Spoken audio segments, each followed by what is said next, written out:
આજે બંધારણ દિવસની 75મી વર્ષગાંઠ બંધારણ ગૃહમાં મુખ્ય કાર્યક્રમનું આયોજન.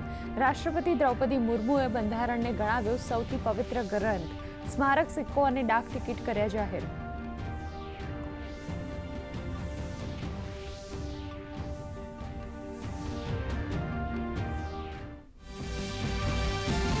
બંધારણ દિવસના અવસરે ગાંધીનગરના સ્વર્ણિમ પાર્ક ખાતેથી સંવિધાન પદયાત્રાનું આયોજન. મુખ્યમંત્રી, ગૃહ રાજ્યમંત્રી સહિત મંત્રીઓ યાત્રામાં જોડાયા. ગૃહ રાજ્યમંત્રી હર્ષ સંઘવીએ જણાવ્યું કે ભાજપા બંધારણનું કરી રહી છે પૂરેપૂરું પાલન.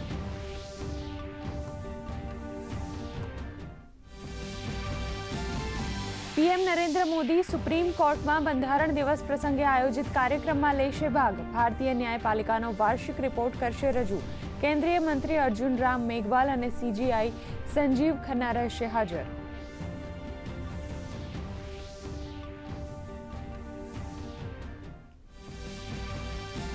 મહારાષ્ટ્રના સીએમ એકનાથ શિંદેએ આપ્યું રાજીનામું. બંને ડેપ્યુટી સીએમ રહ્યા હાજર. નવી સરકારની રચના સુધી કાર્યકારી મુખ્યમંત્રી રહેશે શિંદે. આજે સીએમ પદના નામની લાગી શકે છે મહોર.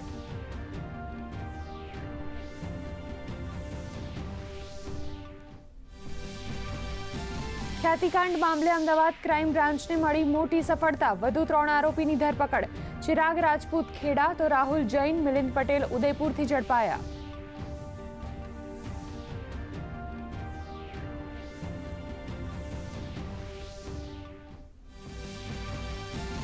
સુરેન્દ્રનગરના ચોટીલા પાસે હાઈવે પર ગમખ્વાર અકસ્માત. લીંબડીના શિયાણી ગામના રહેવાસી પિતૃ કાર્ય માટે સોમનાથ જતા હતા ત્યારે નડ્યો અકસ્માત. 4 સગા દેરાણી જેઠાણીના મૃત્યુ.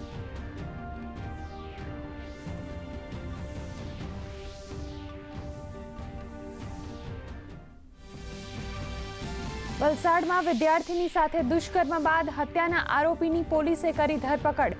આરોપી હરિયાણાનો સિરિયલ કિલર. 25 દિવસમાં 4 રાજ્યોમાં કરી 5 હત્યા.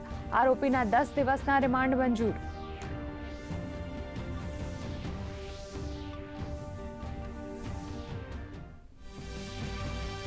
રેડ ઝોનમાં ભારતીય શેર બજાર બંધ. સેન્સેક્સ 105 આંકના ઘટાડા સાથે 80,000 પર તો નિફ્ટી 25 આંકના ઘટાડા સાથે 27,200 પર થયો બંધ. સોના ચાંદીના ભાવમાં પણ ઘટાડો.